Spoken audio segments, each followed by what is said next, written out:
1907 doctor ഡൺകാൻ മക്ഡൊഗാൽ ഒരു പരീക്ഷണം നടത്തിക്കൊണ്ടിരിക്കുകയായിരുന്നു. അദ്ദേഹം നടത്തിക്കൊണ്ടിരുന്ന പരീക്ഷണത്തെക്കുറിച്ച് കേട്ടപ്പോൾ കേട്ടവരെല്ലാവരും അത്ഭുതപ്പെട്ടു. അദ്ദേഹം ആത്മാവിനെ തൂക്കി നോക്കുകയായിരുന്നു.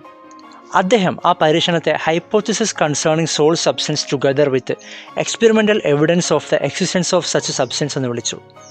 അതായത് ശരീരത്തിൽ ആത്മാവ് കുടികൊള്ളുന്നു എന്നത് പ്രൂവ് ചെയ്യുന്ന പരീക്ഷണം. അദ്ദേഹം മരണത്തോടടുത്ത 6 രോഗികളെ പ്രത്യേകമായി ഉണ്ടാക്കിയ ഒരു ത്രാസിൽ കിടത്തി ഭാരമെടുത്തു. രോഗിയുടെ മരണം നടക്കുന്ന ആ നിമിഷം 21 ഗ്രാം തൂക്കം കുറഞ്ഞതായി അദ്ദേഹത്തിൻ്റെ ശ്രദ്ധയിൽപ്പെട്ടു. ഇത് എല്ലാ രോഗികളിലും കണ്ടു. അദ്ദേഹം ആദ്യം വിചാരിച്ചത് മരിച്ചയാളുടെ ശരീരത്തിൽ നിന്നും മോയ്സ്ചർ ഇവാബറേറ്റ് ചെയ്യുന്നത് കൊണ്ടാണെന്നാണ്. പക്ഷേ താരതമ്യം ചെയ്യുമ്പോൾ 21 ഗ്രാം തൂക്കം കുറയുന്നത് പെട്ടെന്നുള്ള ഒരു പ്രോസസ്സാണ്.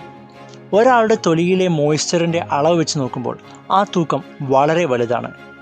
മലമൂത്ര വിസർജനം മൂലമല്ല ഭാരം കുറഞ്ഞത് എന്ന് അദ്ദേഹത്തിന് മനസ്സിലായി. ഇനി മരിക്കുമ്പോൾ ശ്വാസകോശത്തിലെ വായു പുറന്തള്ളപ്പെടുന്നത് കൊണ്ടാണോ ഈ ഭാരവ്യത്യാസം എന്ന് അദ്ദേഹം സംശയിച്ചു. പക്ഷെ അതല്ല.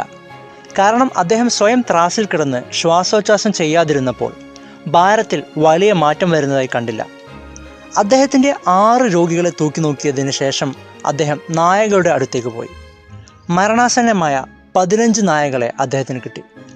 അദ്ദേഹത്തിന് എവിടെ നിന്നാണ് ഇത്രയും നായകളെ കിട്ടിയത് എന്നതിന് തെളിവൊന്നുമില്ല. പക്ഷേ നായകൾ മരണപ്പെട്ടപ്പോൾ ഈ 21 ഗ്രാം കുറയുന്നതായി അദ്ദേഹം കണ്ടില്ല. അങ്ങനെ അദ്ദേഹം നായകൾക്ക് ആത്മാവ് ഇല്ല എന്ന നിഗമനത്തിലെത്തി. ഇപ്പോഴും ഇദ്ദേഹത്തിൻ്റെ ഈ പരീക്ഷണത്തിന് കൂടുതൽ തെളിവുകൾ കിട്ടിയിട്ടില്ല. അതുകൊണ്ട് തന്നെ അദ്ദേഹത്തിൻ്റെ ഈ പരീക്ഷണം ആർക്കും ഉറപ്പിക്കാനും കഴിഞ്ഞിട്ടില്ല.